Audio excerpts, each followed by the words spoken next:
to go over this in a manner of go step by step. With me is Major Andy Flagg. He oversees community services. Sergeant Charis Isaac, she oversees all of our forensic and crash investigations. And Lieutenant Brian Carr is with the Huber Heights Police Department. He oversees all of their road patrol functions. So please understand this is a very fluid investigation. I'm not going to be able to answer all of your questions today. And I think the biggest thing is we need to know that there is loss of life that we are dealing with.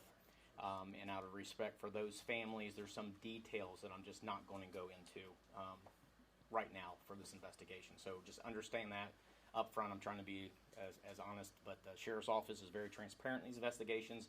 But there's certain things that we just have to weigh out so you guys know before I get started. So my name is Jeremy Roy. I'm the Chief of Staff here at the Montgomery County Sheriff's Office, and we're here to talk about the fatal crash that occurred in Huber Heights on Interstate 70 that we were requested to come in and assist with the investigation.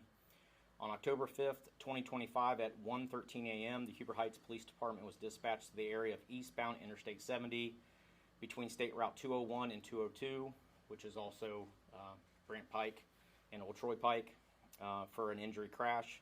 Upon arrival, they located a crash scene involving multiple vehicles. The Huber Heights Police Department contacted the Montgomery County Sheriff's Office and requested assistance from our Traffic Services Unit, who investigates traffic crash throughout the Montgomery County. Preliminary investigation indicates that a 2016 Chevy Tahoe being operated by a 55-year-old man entered Interstate 70 at State Route 201 traveling up the eastbound exit ramp. The Tahoe then entered the eastbound flow of traffic traveling westbound. So he's going head on into traffic that is traveling eastbound on Interstate 70. The first vehicle that the Tahoe came in contact with was a 2019 Honda Accord, being operated by a 25-year-old male that was traveling eastbound and was preparing to exit off of Interstate 70 to State Route 201. The driver of the Honda attempted to avoid the crash by changing lanes, but the Chevy Tahoe changed lanes and collided with the front of the Honda and then the rear of the Honda, causing the Honda to spin out of control and hit the concrete barrier. The driver of the Honda Accord and his adult passenger sustained minor injuries and were released from the scene without any medical treatment. The Chevy Tahoe then continued to travel westbound for approximately half a mile, where it collided with a 2020 Chevy Trax that was traveling eastbound in the left lane. The Chevy Trax was operated by a young adult female and had a young adult male as the passenger. This crash was catastrophic as it was a head-on impact at a high rate of speed, and it caused the Trax to catch fire almost immediately. The driver of the Chevy Trax and her adult passenger were both pronounced deceased at the scene. Immediately after colliding with the Trax, the Chevy Tahoe then crashed into a second vehicle in the same lane, a 2013 Chevy Malibu being operated by a 33-year-old male. The driver of the Chevy Malibu was removed from the scene by Huber Heights medics and was transported to Miami Valley Hospital with serious injuries. As of last check, he is still in critical condition at the hospital. The Chevy Tahoe finally came to rest near the concrete barrier dividing the east and westbound of Interstate 70. The at-fault driver, a 55-year-old male, was pronounced deceased at the scene. So a little bit more than what we initially sent out with the original press release is that this crash is being investigated thoroughly. It is our job to go back 8 to 10 hours to determine everything that took place that led up to this fatal crash. At this point in the investigation, based on social media posts and video evidence, we have been able to track the at-fault driver to a local bar prior to the crash. We are in the process of tracking down anybody that was at the bar with the at-fault driver to determine his actions, behavior, and state of mind leading up to the crash.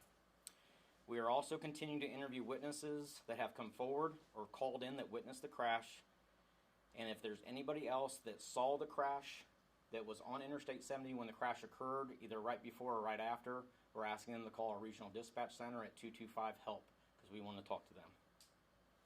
At this time, we do have the ODOT cameras in our possession, and we're in the process of reviewing those to see if the video picked up any of the crash on that. So right now I'm going to kind of open it up to any questions you may have of myself, Huber Heights Police Department. And again, like I said, there is just some things that we're not going to be able to go into great detail about, either because of the investigation or out of respect for the family, that we just don't feel comfortable doing right now. Do you have any indication, and you talk about you continue to look more into the at-fault driver, but any indication, frame of mind, that he might have told anyone in his family, his circle of friends, acquaintances, that he had planned to do this? Right. So right now at this time, we don't have that, but that investigation continues. But we also have all the 911 calls where I think we do have at least one witness that says they tried to change lanes and they felt that that driver was changing with them and coming at them intentionally. So right now in this investigation, nothing is being ruled out. You mentioned that he was potentially at a bar and for people to reach out if they were there. Are you going to say what city or? So we're not going to do it right now. At some of the information's gotten out where who they think it is, so if someone was involved, we're asking. But right now, we have investigators that are going to these local facilities that are pulling cameras and things like that. So once that gets a little bit further in this investigation, we will most likely release that and ask anybody that was there to contact us. So that's forthcoming. Are you comfortable releasing the names of the three people you had that were deceased in this crash? We're not right now because, again, out of respect for the family, and we still have the coroner's office doing their investigation, and while we are pretty sure we know who they are, there's not been 100% identifying on any of these folks, so we're just kind of leaving that be, and plus that is the coroner's responsibility to do, so we're going to allow them to do that. When you said it's high-speed crash, are you estimating, I mean, are we talking about like 140 mile an hour total speed there with 70 miles an hour from each vehicle? So I think it's safe to say, at least this far, we believe that the at-fault driver is probably going about 80 miles per hour. But understand that's 80 miles per hour going the wrong way. With somebody else, if they are doing the speed limit, what is it, 70, 65 up there? You can imagine the change in energy and change in force when you get hit head on by that. It's going to be a fatal every single time. And your feeling is that the impact injuries are probably what took these lives? I don't even want to speculate on that because, again, that's for the coroner to determine. But again, all of us up here have been doing this for many years. I can tell you that, and this is probably one of the worst crashes that I have seen in my time of being a law enforcement officer. As this investigation goes, will you go back? I know you said you've gone back 8 to 10 hours now, but will you comb through even more social media if it looks like there may be mental health issues, suicide might have been a possibility for the person that was at fault? Again, this is going to be a thorough investigation. When our crash team goes out and investigates, like many crash teams, they're not just going to go out and measure the crash scene itself. They're going to go back and kind of dig into the history, interview people, do social media warrants, all the things that they need to do to see, again, what was his behavior leading up to this, what was his state of mind, were there things that were said to folks or posted online. We want to know all that kind of stuff, and I think the family deserves that too, so we're going to continue to go down all those. Can you also confirm the 2 cars that were actually on fire? Right. It would have been the Chevy Trax and then the Malibu that was directly behind were the 2 that actually caught on fire. So Tahoe was not? The Tahoe was not on fire, but what I can tell you, again, seeing this scene, seeing the photographs from this scene, we are talking about 1.5 miles or longer of a debris field with 2 cars completely engulfed, 1 car that is disabled, and the Tahoe that is in half up there that just didn't catch on fire. And then we're talking about engines and transmission sitting on the highway in lanes of travel. So when I say this is a catastrophic event, there is, I don't know how else to explain it. When you have veteran officers that have been on for a long time that go up there and they're kind of taken back by just the sheer volume of evidence that was up there and how big it was and how long it was and the amount of devastation. And then on top of that, we have the fatalities to deal with. So that's a rough night. Are you, given that you have engine parts and flying from that original collision, are you somewhat surprised that only one of the vehicles was caught up in this? Actually, again, I think we got time of day. We're talking a little bit after 1 o'clock in the morning, so it's not, if this was something that happened at 5 o'clock in the afternoon, the carnage could have been horrible. There's just no doubt about that.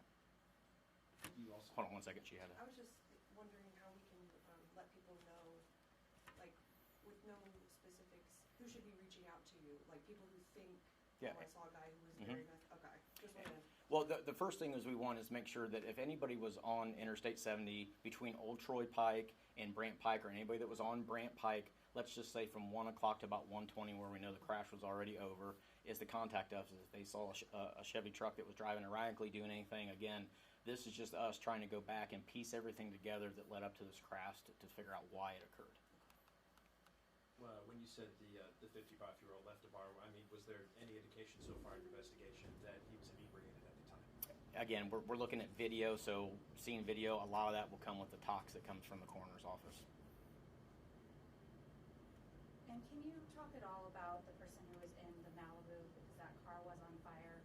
There are 911 calls that indicate that someone had gotten out of their car still on fire. Can you corroborate that at all? Of the Malibu? Yes. Yeah, I mean, the Malibu did, the driver of the Malibu was out of the vehicle, was able to be transported to the hospital, but is still currently in critical condition. And to your knowledge, that driver was out of the vehicle when rescue crews or even law enforcement I'll arrived. have you explain. I think he was. We believe he was, yes. Yeah, he does have partial burns and a couple other injuries on him. And around how many hours was 70 eastbound closed then? So it was closed right at like 75. Right? So yeah, it was closed between Old Troy.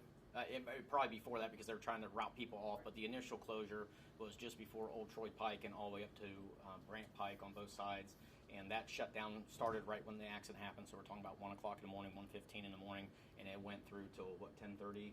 Probably closer to Noon. Yeah. So you got to also understand. So we have not only the vehicles we got to remove. Now we got to figure out a way to get engines off of the ground and up and get that evidence moved. And then we're going to have our technicians coming after that to photograph everything and start seeing where we're seeing markings in the highway. That's evidence to us to let us know where certain collisions happen, how fast they could be going, what part of the car actually collided, so we can kind of start piecing everything together. So even once the scene's safe and all the vehicles removed, we have to then come back and start marking all that evidence in the roadway and categorizing that the whole time they're up there. And I guess I didn't realize that you closed westbound lanes for at least a brief time right after this happened. We did not close Yeah. westbound No. lanes. Just the No eastbound. westbound. Westbound, Just yeah. all east. Eastbound lane. If I said westbound, I You didn't misspoke. have So any debris go over that barrier wall. no, the closest thing we has was the actual Tahoe, the at-fault driver that came into the barrier. That's where he final rest. And just any final message to the families that are going through this tragedy? Again, this is one of those things that we're dealing with loss of life. There's families that are just crushed right now. They're dealing with this horrific accident, and what I can also tell you is we had first responders that were on the scene that are having a hard time dealing with that. So from the Sheriff's Office, the Huber Heights Police Department, to all those families that are affected by this, our hearts and prayers go out to them 100%. I mean, this should have never happened, and it's just one of those things that unfortunately we're seeing more and more often, and it's just one of those things that it happens very limited number of times, but it's a high number of a fatality when it does. So this is just unfortunate for everybody involved.